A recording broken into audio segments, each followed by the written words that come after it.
नमस्कार दोस्तों, हम लोग चर्चा कर रहे हैं आपके one of the most important subject financial management के चैप्टर 5 कॉस्ट ऑफ कैपिटल को लेकर के। और कॉस्ट ऑफ कैपिटल से जुड़ा हुआ आज का हमारा तीसरा क्लास रहेगा। इससे पहले ऑलरेडी मैं अपने चैनल के ऊपर टोटल 2 क्लासेस अपलोड कर चुका हूं, जहां पर हम लोगों ने कॉस्ट ऑफ कैपिटल से जुड़े हुए तमाम फंडामेंटल कॉन्सेप्ट्स को काफी डिटेल में, काफी गहराई में जाकर के अंडरस्टैंड कर लिया था। फाइनली आज की क्लास के अंदर हम थोड़ा आगे प्रोसीड करने वाले हैं और आज की क्लास के अंदर cost of preference share capital को हम लोग डिकोड करेंगे। उम्मीद करता हूं आप सभी इत्मीनान से इस वीडियो लेक्चर के दरमियान मेरे साथ आखिरी तक बने रहेंगे। और हां, अगर आपको ये वीडियो हेल्पफुल लगता है, कंटेंट यूजफुल लगता है, तो इस वीडियो को लाइक करके अपने तमाम दोस्तों के साथ शेयर जरूर करेंगे। तो विदाउट वेस्टिंग द टाइम चलिए शुरू करते हैं। माय डियर फ्रेंड, ध्यान दीजिएगा, यहां पर आप सभी को नाम से अंदाजा लग रहा होगा हमें पढ़ना क्या है, cost of preference share capital. हमने इससे पहले कॉस्ट ऑफ कैपिटल को अंडरस्टैंड किया। कॉस्ट ऑफ कैपिटल का मीनिंग क्या था सर? जब भी कोई भी कंपनी कोई फंड रेज करती है तो उस फंड को यूज करने के बदले में कंपनी एक अमाउंट पे करती है। उस अमाउंट को यहां पर क्या कहते हो आप लोग? कॉस्ट ऑफ कैपिटल कहते हो। यहां पे आपको क्या पढ़ना है?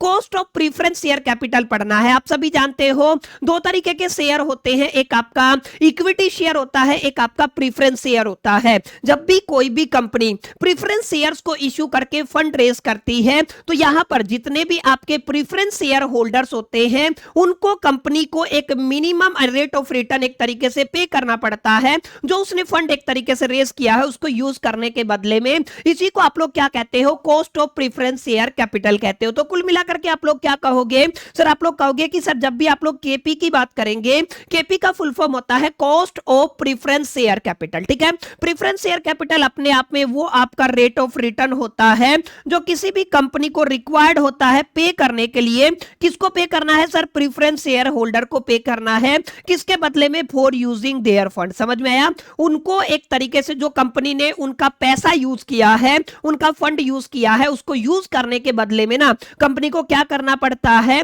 एक रेट ऑफ रिटर्न पे करना पड़ता है। उसी को आप लोग क्या कहते हो? यहां पर आप लोग बुनियादी तौर पे cost of preference share capital के नाम से जानते हो। और इसको आप लोग किससे रिप्रेजेंट करने वाले हो? केपी से रिप्रेजेंट करने वाले हो। ठीक है, अब यहां पे ध्यान दीजिएगा, जितने भी आपके प्रेफरेंस शेयर होल्डर्स होते हैं उनको एक आपका fixed rate of dividend receive होता है। ठीक है, इस बात को आपको ध्यान रखना है। सबसे जरूरी बात क्या है सर? सबसे जरूरी बात यह है जो आपका प्रेफरेंस डिविडेंड होता है ना, वो आपका is not a tax deductible expense. इसको आप लोग क्या कहोगे sir? It's not a tax deductible expense, that why there is a no tax adjustment is made. माने जब भी आप लोग cost of preference share capital की बात करेंगे तो यहां पर टैक्स का ट्रीटमेंट आपको नहीं करना है, क्योंकि यहां पे जो आपका प्रेफरेंस डिविडेंड होता है ना, वो क्या होता है? Is not a tax deductible expense. ठीक है, तो ये आपका बुनियादी एक डेफिनेशन है जिसको आपको पहले पहले याद करना है कि sir cost of preference share capital का मीनिंग क्या होता है। ठीक है,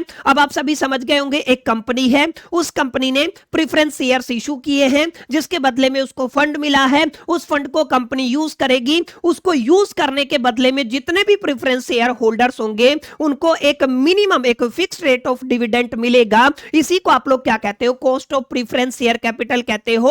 और बुनियादी तौर पे इसको आप लोग केपी से रिप्रेजेंट करके चलते हो। ठीक है, और यहां पे ध्यान दीजिएगा, यहां पे टैक्स का एडजस्टमेंट हमें नहीं करना होता है। अब यहां पे ध्यान दीजिएगा, अगर आप लोग बात टाइप्स की करते हो, types of the preference share capital की बात करते हो, तो आप सभी जानते हो यहां पे प्रेफरेंस शेयर कैपिटल भी अगेन आपकी 2 तरीके की रहेगी। एक को आप लोग इररिडीमेबल प्रेफरेंस शेयर बोलोगे, एक को आप लोग रिडीमेबल प्रेफरेंस शेयर बोलोगे। रिडीमेबल का मतलब और इररिडीमेबल का मतलब हम लोगों ने अपनी पिछली क्लास के अंदर पढ़ लिया था। वहां पे ये शब्द डिबेंचर से जुड़ा हुआ था, यहां पे ये जो शब्द है ना, ये आपके प्रेफरेंस शेयर से जुड़ा हुआ है। ठीक है, अब यहां पे रिडीमेबल वाले केस के अंदर कैसा कैलकुलेट करने का है, इररिडीमेबल वाले केस के अंदर कैसा कैलकुलेट करने का है, ये आज की क्लास का प्राइमरी कंसर्न रहेगा। आपको तमाम फॉर्मूलों को समझना है, फॉर्मूले के अंदर क्या क्या चीजें यूज हो रही है उनको समझना है, और उनको यूज कैसे करना करना है, उनको वापरना कैसे और प्रैक्टिकल क्वेश्चन को किस तरीके से सोल्व करना है, ये कुछ कुछ ऐसी बातें हैं जिनको आज की क्लास के अंदर आपको समझना है। ठीक है, तो अब मैं आपको प्रैक्टिकल एस्पेक्ट समझाने वाला हूं, जरा गौर फरमाइएगा। ठीक है,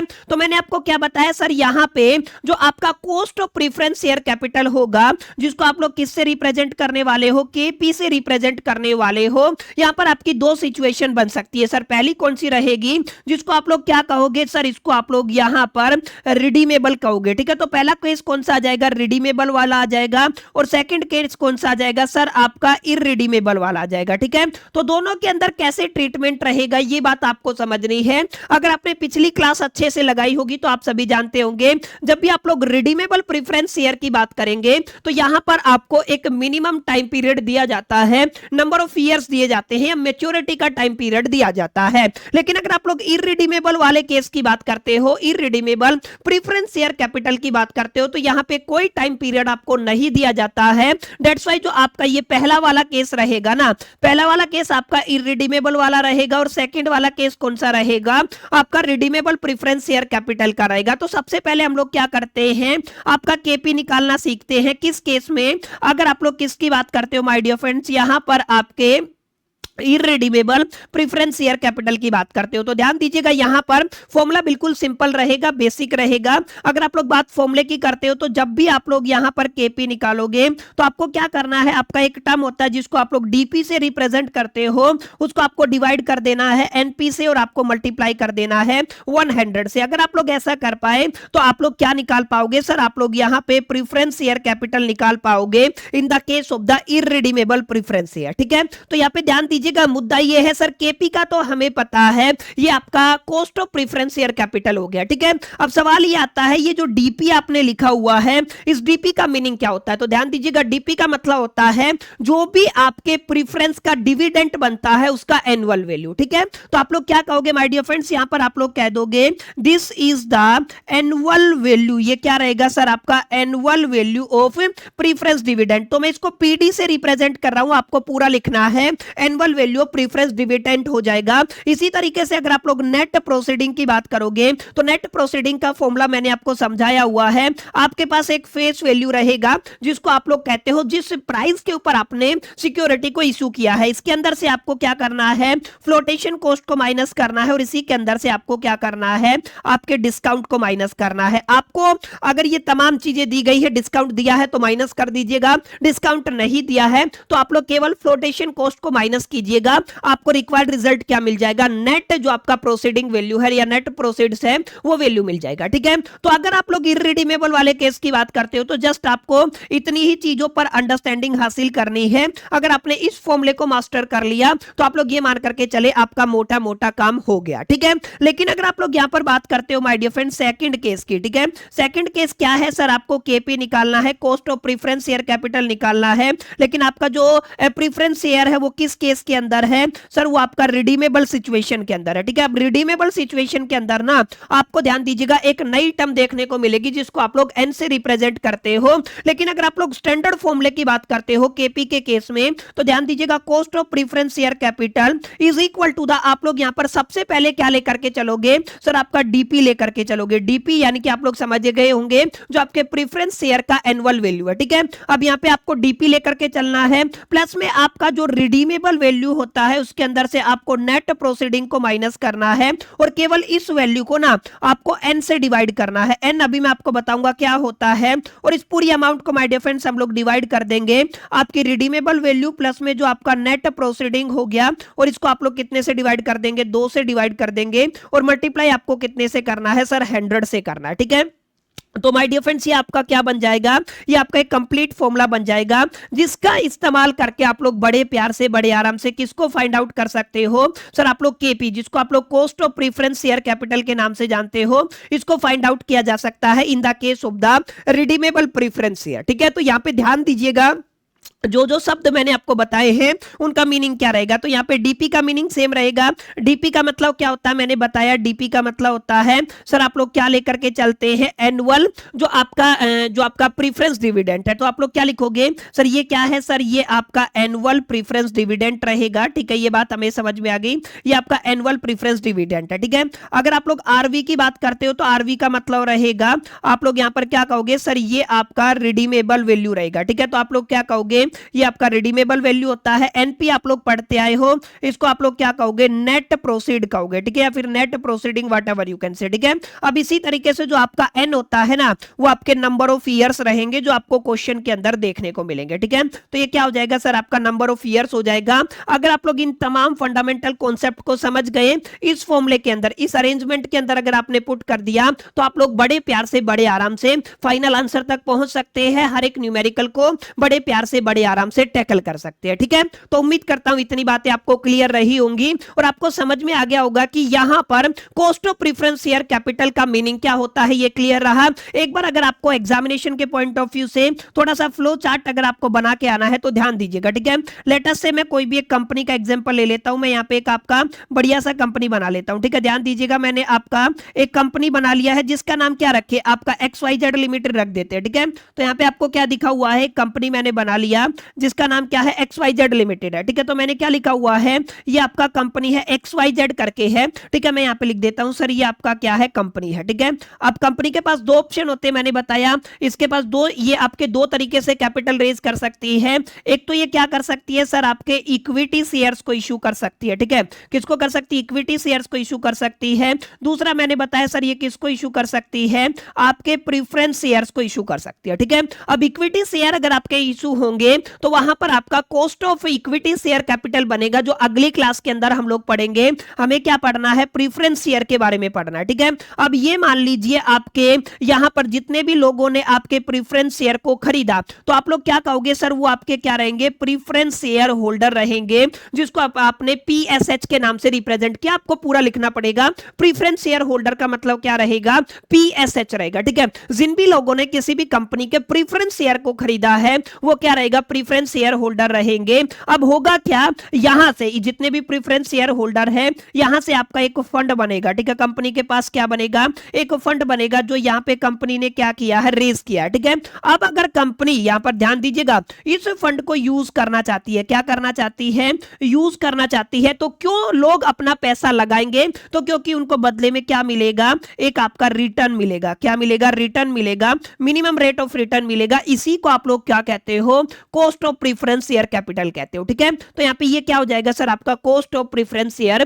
कैपिटल हो जाएगा। तो बिल्कुल बेसिक सा फंडा है, कोई ज्यादा डिफिकल्ट टास्क नहीं है। कुछ इस तरीके के डायग्राम की हेल्प से ना आप लोग एग्जामिनर को भी समझा सकते हो, क्योंकि डायग्राम आपके फाइनल एग्जामिनेशन के अंदर अलाउ किए जाते हैं। ठीक है, तो दोनों फॉर्मूले क्लियर रहे। मैं अगेन आपको बता देता हूं, ये वाला फॉर्मूला और ये वाला फॉर्मूला, ध्यान दीजिएगा, ये वाला फॉर्मूला, दोनों फॉर्मूले 101% एग्जामिनेशन के पॉइंट ऑफ व्यू से इंपॉर्टेंट होने वाले हैं। तो मेक श्योर करके एक एक चीज को ना आपको अच्छे से अपने दिलो दिमाग और जहन के अंदर बैठा करके चलना है। ठीक है, अब थोड़ा आगे बढ़ते हैं। अब यहाँ पे ध्यान दीजिएगा, एग्जामिनेशन के पॉइंट ऑफ व्यू से कैसे लिखना है। जैसे सबसे पहले आप लोग क्या कहोगे, cost of irredeemable preference share capital. ठीक है, तो यहाँ पे ध्यान दीजिएगा, irredeemable preference shares are share where the company does not have a specific obligation to redeem the capital। ठीक है, समझ गए, यानी कि एक कंपनी के पास अगर कोई स्पेसिफिक ऑब्लिगेशन नहीं है कैपिटल को रिडीम करने के केस में, तो क्या रहेगा सर, आपका cost of irredeemable preference share capital रहेगा, जिसका फॉर्मूला क्या है, डीपी अपॉन में एनपी मल्टीप्लाई में 100। मैंने ऑलरेडी आपको बताया, जो आपका केपी है वो cost of preference share capital रहेगा, डीपी है वो आपका एनुअल प्रीफरेंस डिविडेंड रहेगा, एनपी है वो आपका नेट प्रोसीड रहेगा। ठीक है, तो ये आपका बेसिक सा फॉर्मूला है, जिसको आपको पढ़ लेना है, एक बार मेमोराइज कर लेना है, अपने दिलो दिमाग और जहन के अंदर बैठा लेना। अब यहाँ पे ध्यान दीजिएगा, दूसरा मैंने क्या बताया सर, आपका cost of redeemable preference share आ जाएगा। यहाँ पे मैंने बताया, redeemable preference shares are those that are redeemed after a specific period. That's why मैंने यहाँ पे आपका एन लिया था, एन का मतलब होता है नंबर ऑफ ईयर्स। ठीक है ना, तो अगर आप प्रीफरेंस शेयर को एक स्पेसिफिक टाइम पीरियड के बाद रिडीम कर सकते हैं, तो वहां पर जो आपका कॉस्ट ऑफ कैपिटल होगा उसको आप लोग cost of redeemable preference share capital के नाम से जानने वाले हैं। ठीक है, अब यहाँ पे ध्यान दीजिएगा, ये इसका फॉर्मूला रहेगा, डीपी आप लोग लेकर के चलेंगे, आरवी माइनस में एनपी अपॉन में N divided by the RV plus में एनपी डिवाइडेड बाय 2 मल्टीप्लाई में कितना आ जाएगा। सो इनका क्या मतलब होता है, मैंने आपको बताया, डीपी का मतलब एनुअल प्रेफरेंस डिविडेंड होता है,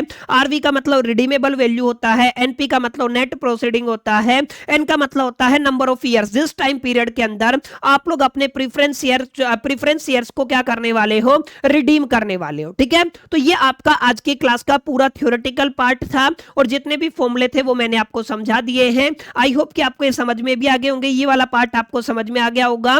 अगर आपको इतना पार्ट समझ में आ गया ना तो आप लोग बड़े प्यार से बड़े आराम से हर एक न्यूमेरिकल को टैकल कर सकते हैं। मैंने कोशिश की है आपके 10 ईयर से कुछ क्वेश्चन उठाए हैं और आपके किताब के भी मैं कुछ क्वेश्चन उठा के लेके आया हूं, ध्यान दीजिएगा। ठीक है, यहाँ पे लिखा हुआ है एबीसी लिमिटेड इशू ए 15% प्रीफरेंस शेयर, ध्यान दीजिएगा यहाँ पर कितना आपका प्रीफरेंस शेयर इशू किया गया है, 15%। तो इसको आप लोग किससे रिप्रेजेंट करते हो, डीपी से रिप्रेजेंट करते हो। तो सर ये कितना दिया हुआ है, सर आपका 15% दिया हुआ है। अब यहाँ पे साफ साफ लिखा हुआ है सर इसका फेस वैल्यू कितना है, सर ₹100 है। तो मैं क्या लिखूंगा सर, मैं यहाँ पे लिख दूंगा, यहाँ पर हमारे क्वेश्चन के अंदर आपका फेस वैल्यू कितना दिया गया है, ₹100 दिया गया। ठीक है, अब 100 रुपए के ऊपर अगर आप लोग 15% निकालेंगे तो आपका रुपीस कितना बन जाएगा, सर 15 रुपीस बन जाएगा। यहाँ पे साफ साफ लिखा हुआ है आपका फ्लोटेशन कॉस्ट कितना दिया हुआ है, तो आप लोग ध्यान दीजिएगा, आपको क्या दिया हुआ है सर, आपको यहाँ पर फ्लोटेशन कॉस्ट दिया हुआ है, कितना है सर आपका 4% है। और 4% का मतलब 100 का 4% मतलब कितना हो गया, ₹4 हो गया है।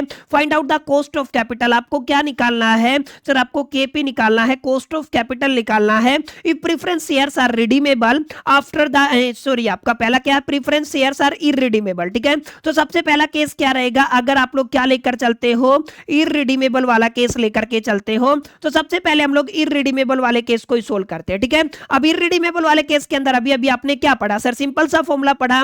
अगर आपको केपी निकालना है तो आप लोग क्या करोगे, आप लोग यहां पर जो आपका डीपी का वैल्यू दिया है नेट प्रोसीडिंग से डिवाइड कर दोगे और मल्टीप्लाई में कितना ले लोगे, 100 ले लोगे। ठीक है, अब यहां पे ध्यान दीजिएगा, यहां पर मेरे को डीपी दिया हुआ है और फ्लोटेशन कॉस्ट दिया हुआ और फेस वैल्यू दिया हुआ है। ठीक है, अब यहां से क्या मैं net present value net proceeding निकाल सकता हूं। यस, फेस वैल्यू कितना है मेरा 100 रुपए, फ्लोटेशन कॉस्ट कितना है 4 है, तो ₹96 माय डियर फ्रेंड्स मेरा क्या आ गया, यहां पर मेरा नेट प्रोसीडिंग आ गया। तो ये आपका नेट प्रोसीडिंग आ गया, ये आपका डीपी हो गया और यहां पे ये आपका फेस वैल्यू हो गया। ठीक है, अब इसके अंदर आपको जस्ट फॉर्मूले के अंदर पुट करना है और आपको आंसर मिल जाएगा। डीपी कितना आया है सर आपका, डीपी आपका कितना था, 15 रुपीस था। ओके, अपॉन में एनपी नेट प्रोसीडिंग कितना है, 96 है, मल्टीप्लाई कितना करना है, 100 करना है। तो आपको क्या मिल जाएगा सर, आप लोग कहेंगे 1500 को अगर आप लोग 96 से डिवाइड करते हैं तो कैलकुलेटर आप लोग खोल सकते हैं। आप लोग क्या करेंगे, 1500 को डिवाइड करना है कितने से, 96 से, तो हमें कितना मिलेगा, आपका अप्रोक्सीमेट 15.62 मिलेगा। ठीक है, तो आप लोग क्या कहोगे, यहाँ पे आपका कितना आ जाएगा, 15.62% आ जाएगा। तो सर ये आपका वो अमाउंट रहेगा, ये आपका मिनिमम रेट ऑफ रिटर्न है जो आपका कंपनी को पे करना है, किसको, अपने प्रेफरेंस शेयर होल्डर्स को। ठीक है, तो ये किसका वैल्यू निकल के आ गया सर, ये आपका केपी का वैल्यू निकल के आ गया। ये पहला केस था जो आपको समझ में आया होगा। ठीक है, आई होप कि इतना कोई डिफिकल्ट टास्क आपको नहीं लगा होगा। अगर आपके फंडामेंटल्स क्लियर है, जो 2 फॉर्मूले मैंने आपको बताए वो अगर आपको समझ में आ गए ना, तो आप लोग बड़े प्यार से बड़े आराम से हर एक क्वेश्चन को टैकल कर सकते हैं। ठीक है, अब सेकंड पार्ट आपका रिडीमेबल वाला रहेगा, यानी कहा है 10 ईयर, यानी कि आप लोग रिडीम कर पाएंगे 10 ईयर के बाद। तो एन का वैल्यू कितना आ गया, 10 ईयर्स आ गए। ठीक है ना, और यहाँ पे लिखा हुआ है प्रीमियम कितना है, 10% है। तो यहां पे ये याद रखिएगा, जब भी आपको प्रीमियम गिवन होता है तो कितना है सर, 10% है। फेस वैल्यू कितना था, 100 था, 100 का 10% कितना हो जाएगा, ₹100 हो जाएगा। तो अब प्रीमियम के बाद यहाँ पे रिडीमेबल वाले केस के अंदर फेस वैल्यू क्या होगा सर, आपका 100 रुपए होगा, प्लस में आपका प्रीमियम होगा। अब 100 रुपए प्लस में प्रीमियम कितना है, सॉरी आपका ये कितना है, 10 रुपए है। तो आप लोग क्या कहोगे, टोटल वैल्यू कितना आ गया, फेस वैल्यू आपका 110 रुपए आ गया। समझ में आया, तो यहां पे जरूर गौर फरमाइएगा, ये रिडीमेबल वाला केस है जहां पे आपका फेस वैल्यू कितने पे आएगा, 110 पे आएगा। अब आपको जस्ट फॉर्मूला पुट करना है, KP is equal to the, आप सभी जानते हैं आपको क्या लेके चलना है, डीपी लेके चलना है, प्लस में रिडीमेबल वैल्यू माइनस में नेट प्रोसीडिंग लेकर के चलोगे, एन से डिवाइड कर दोगे। इसी तरीके से आप लोग यहाँ पे रिडीमेबल वैल्यू प्लस में नेट प्रोसीडिंग लेकर के चलोगे, 2 से डिवाइड कर दोगे और मल्टीप्लाई कितने से कर दोगे, 100 से कर दोगे। ठीक है, अब डीपी का वैल्यू आप सभी ने पता है कितना है, 15 है, रिडीमेबल वैल्यू आपका 110 है, माइनस में आपका नेट नेट प्रोसीडिंग कितना है 96 है, डिवाइड आपको 10 से करना है, अपोन में क्या आ जाएगा सर आपका रिडीमेबल वैल्यू 110 है, प्लस में आप लोग क्या कहोगे नेट प्रोसीडिंग 96 है, डिवाइड कितने से करना है 2 से, और आपको मल्टीप्लाई कितने से कर देना 100 से। ठीक है, अब आप क्या करोगे सर आपका 15 हो जाएगा, प्लस में देखिए 110 के अंदर से 96 गया तो 14, यानी कि आप लोग क्या कहोगे ये आपका 14/10 आ जाएगा, यानी कि 14/10 आ जाएगा। इसी तरीके से ये कितना हो जाएगा सर आपका, ये देखिए अगर आप लोग देखेंगे तो 110 के अंदर आपको कितना ऐड करना है 96 ऐड करना है, ये कितना आ जाएगा 206, 206 को अगर आप लोग डिवाइड करोगे तो आपका 103 आ जाएगा, और मल्टीप्लाई में कितना है 100 है। अब यहाँ पे ध्यान दीजिएगा 15 और 14 को 10 से डिवाइड करेंगे तो 1.4 आ जाएगा, डिवाइड में कितना है सर 103 है, और मल्टीप्लाई में कितना है आपका 100 है। ठीक है, अब आपको क्या करना है 14 और प्लस में 1.4 कितना हो जाएगा सर ये आपका 15, यानी कि 15.4 हो जाएगा, मल्टीप्लाई में कितना है 100 है, और डिवाइड कितने से करना है 103 से करना है। ठीक है, जस्ट आपको वैल्यू निकालना है, तो आप लोग क्या कहोगे यहां पर सर हमारे पास 15.4 आया, मल्टीप्लाई में कितना है माय डियर फ्रेंड्स हमारे पास 100 है, जो आंसर आया उसको डिवाइड कर देना है 103 से, तो 14.95 आ जाएगा, तो 14.95 आ जाएगा, तो आप लोग क्या कहोगे आंसर इज 14.95। ठीक है, ये परसेंटेज के अंदर आया है, क्या आ गया ये आपका cost of preference share capital आ गया, कितना आया है सर आपका 14.95% आया है। तो जस्ट बेसिक कैलकुलेशन है, आई थिंक यहाँ पर कोई बड़ी चीज नहीं है जो हमने सीखी, जस्ट दो फॉर्मूले हैं, दोनों सिचुएशन के अकॉर्डिंग आपको पुट करने हैं और फाइनल आंसर तक आप लोग पहुंच सकते हैं। ठीक है, समझ में आया ये वाला केस। चलिए एक और न्यूमेरिकल करते हैं ताकि आपका कॉन्फिडेंस बिल्ड हो। ठीक है, यहाँ पे भी दोनों केस है, रिडीमेबल वाला केस भी है और इररिडीमेबल वाला केस भी है। आपका क्या है, कीमन limited is a planning to raise a 1 crore by issuing the 12% preference share at the 100 each at the 10% discount. ध्यान दीजिएगा दो तीन चीजें आपको दी गई है।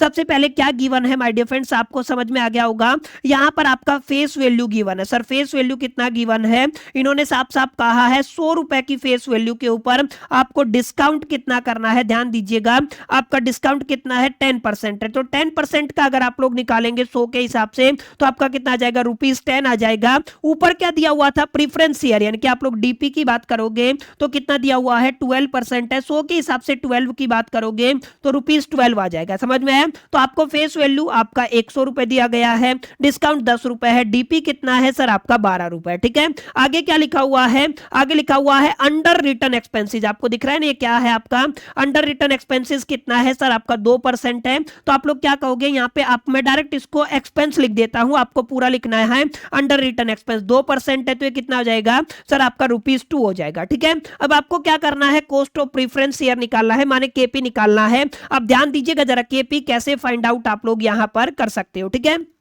सबसे पहले मेरे को नेट प्रोसीडिंग चाहिए, नेट प्रोसीडिंग के लिए मेरे पास फेस वैल्यू हो गया, माइनस में मेरे को फ्लोटेशन कॉस्ट या एक्सपेंस कितना दिया हुआ है 2 रुपए दिया हुआ है, माइनस में डिस्काउंट कितना है 10 रुपए। ठीक है, तो आप लोग देखेंगे तो टेक्निकली आपका 88 रुपीज हो जाएगा नेट प्रोसीडिंग। ठीक है, ये पहला केस क्या कहता है, इररिडीमेबल वाला केस लेके चलेंगे तो केपी इज इक्वल टू आप लोग क्या कहोगे डीपी को अगर आप लोग नेट प्रोसीडिंग से डिवाइड करके 100 से मल्टीप्लाई कर देते तो हमें आंसर मिल जाएगा। तो डीपी कितना है सर आपका, ध्यान दीजिएगा आपका ₹12 है, अपोन में कितना आ जाएगा 88 आ जाएगा, और मल्टीप्लाई कितने से करना है 100 से करना है। तो आप लोग क्या कहोगे 1200 डिवाइड में कितना आ जाएगा 88 आ जाएगा। आपको इसको सोल्व कर लेना, तो आप लोग क्या करोगे सर यहाँ पर 1200 को आप लोग क्या करने वाले हो डिवाइड करने वाले हो 88 से, 13.636 आ जाएगा। ठीक है, तो आप लोग क्या कहोगे 13.63 आप लोग यहाँ पे डायरेक्ट लिख दोगे, तो KP is equal to the 13.63% का आपका यहाँ पे प्रीफरेंस जो आपका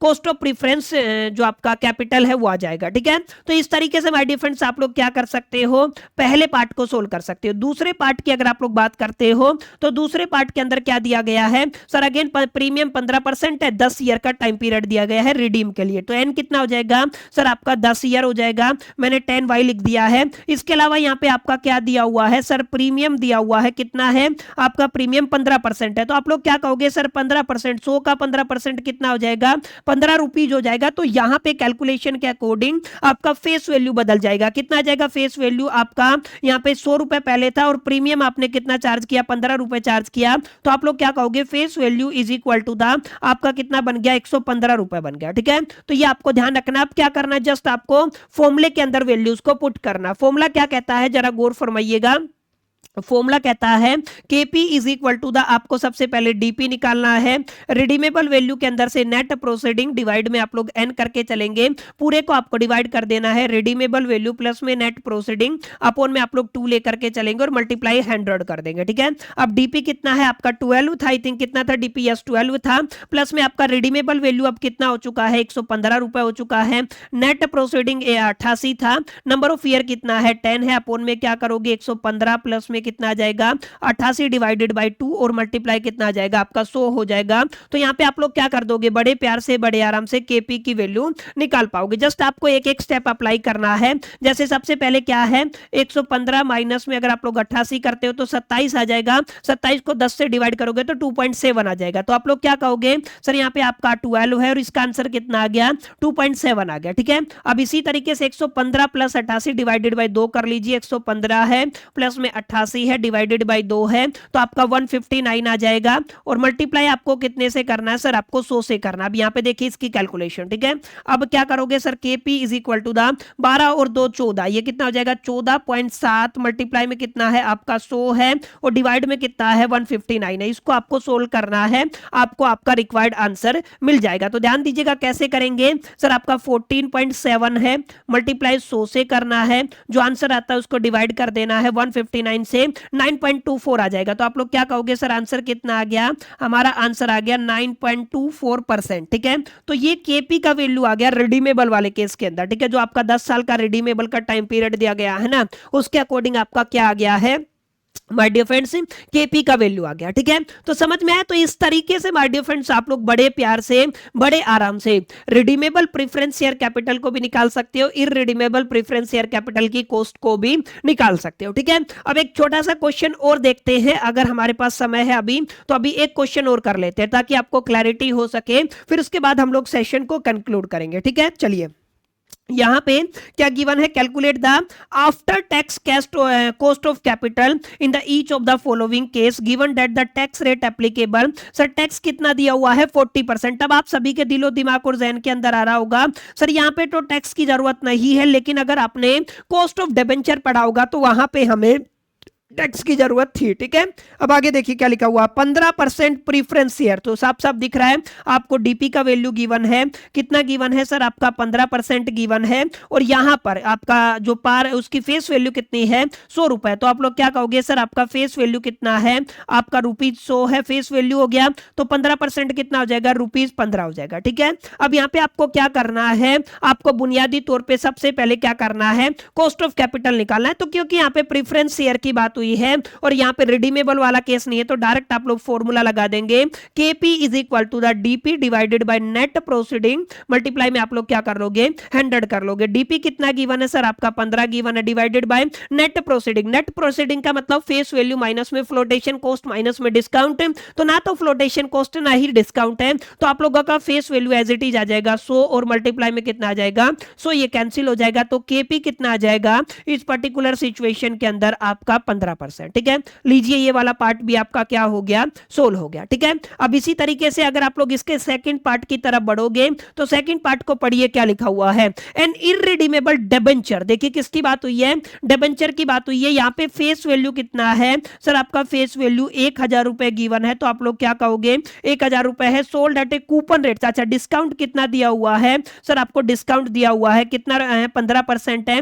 अगर आप लोग इसका 15% निकालते हैं तो कितना आ जाएगा ₹150 आ जाएगा, ठीक है। अब आपको क्या करना है इररिडीमेबल वाला केस लगाना है, और किसका केस लगाना है सर डिबेंचर का केस लगाना है माने। और यहाँ पे टैक्स दिया हुआ था, टैक्स कितना दिया हुआ था अगर आपको याद हो तो कितना था 40% था, और मैंने आपको बताया था अगर आपको केडी निकालना है इररिडीमेबल वाले केस के अंदर तो आपको क्या लेके चलना है आई लेके चलना है, माइनस में आपको 1 माइनस में टी लेके चलना है, और डिवाइड आपको कितने से कर लेना है नेट प्रोसीडिंग से, और मल्टीप्लाई कितने से कर देना है 100 से, ठीक है। जस्ट आपको वैल्यूज पुट करनी है, एक वैल्यू मिसिंग है वो फाइंड आउट करनी है, और इसका आंसर जो भी आए ना माय डियर फ्रेंड्स, वो आपको मेरे को कमेंट बॉक्स में बताना है, ठीक है। तो अब इसका आंसर क्या आएगा कमेंट बॉक्स में जरूर बताइएगा। सोल्व नहीं होता है तो भी आप लोग कमेंट सेक्शन में बता सकते हैं, ताकि अगली क्लास जब मैं आप सभी के साथ डिस्कस करूंगा तो वहां पर इस न्यूमेरिकल को हम लोग डिस्कस कर लेंगे। तो उम्मीद करता हूं माय डियर फ्रेंड्स आज की क्लास के अंदर जो भी टॉपिक्स हमने डिस्कस किए, कि टॉपिक पढ़ा है that is the cost of preference share capital, ये आपको समझ में आया होगा। सेशन आपको अच्छा लगा होगा। सेशन देखिए, अगर आपको पसंद आया है तो इस वीडियो को लाइक जरूर कर दीजिएगा, अपने तमाम दोस्तों के साथ शेयर करना मत भूलिएगा। पहली दफे चैनल पे आए हैं तो चैनल को सब्सक्राइब करके बेल आइकन को जरूर प्रेस कर दीजिएगा। इस वीडियो के अंदर इतना ही, मिलते हैं नेक्स्ट वीडियो के अंदर। जब तक लिए मैं तो so all the best, till the keep learning.